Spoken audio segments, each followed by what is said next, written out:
Happy birthday to you, happy birthday to you. সমুগাড়ি ওই দিনটা আসছিল 15 জুলাই, তো সম্রাটের জন্মদিন। তো সম্রাটের বাবাই জিজ্ঞেসে সম্রাটরে যে এই বছর বাড়িতে বার্থডে করতে নেই না, মানে ঘুরার যেতে, কারণ সামার ভ্যাকেশনের বন্ধ দিলেইছে। তো আমরা দুই বোনে প্ল্যান করলাম, মানে বহুত দিন থেকে ভাবলাম যে মনিরে দেখার যাই, কারণ কাকু তো কাজের সূত্রে বাইরে তখন, এর লাগে মনি আই গেছুন কাকুর সঙ্গে। তো মনিরে তো দেখা হয় না, নাইলে এক দুই দিন পর পর হইলেও মনিরে গিয়ে দেখিয়ে আইতাম। তো এখন বহুত দূরই, কারণের লাগিয়া প্রত্যেকটা দিন তো যাওয়া সম্ভব না। তো আই গেছি, আর ওই দিন হের জন্মদিন আছিল। তো কাকিমনি একটা সুন্দর কেক লই আইসুন, হের কেক কাটিং করা হইলো, তারপরে সবরে খাওয়াইয়াও দের। আর মনে খুব অসুস্থ, বিছনা থেকে উঠতে পারডা না, কেউ দড়িয়া উঠাইলে উঠানি বইলে বউ ওরকম আরই।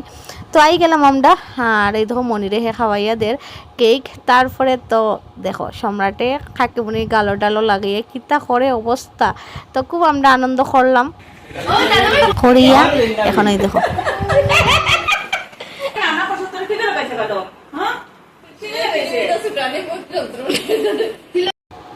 তো এখানে বইয়া বইয়া এখন খাকিমনি কেকটা খাটিলেইরা, খাটিয়ে আমরা হাতে হাতে দিলেইরা আমরা খাইলি। আর বেলুন টেলুনগুলো এমনি জুলের খেয়েও আর ফাটাইছুন না।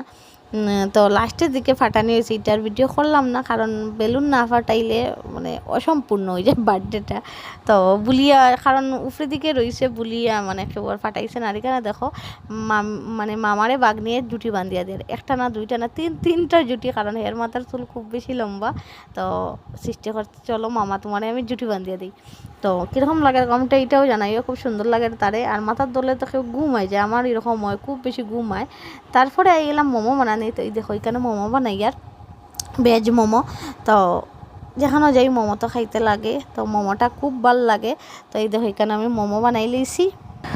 তো রাত্রে খাকিমনি চিকেন বানাইবা, আর আমরা খাইমো, খাইয়া দিয়ে ঘুমাই যাবো। তো আজকে ছোট্ট ভিডিও কীরকম লাগলো কমেন্টে জানাইও।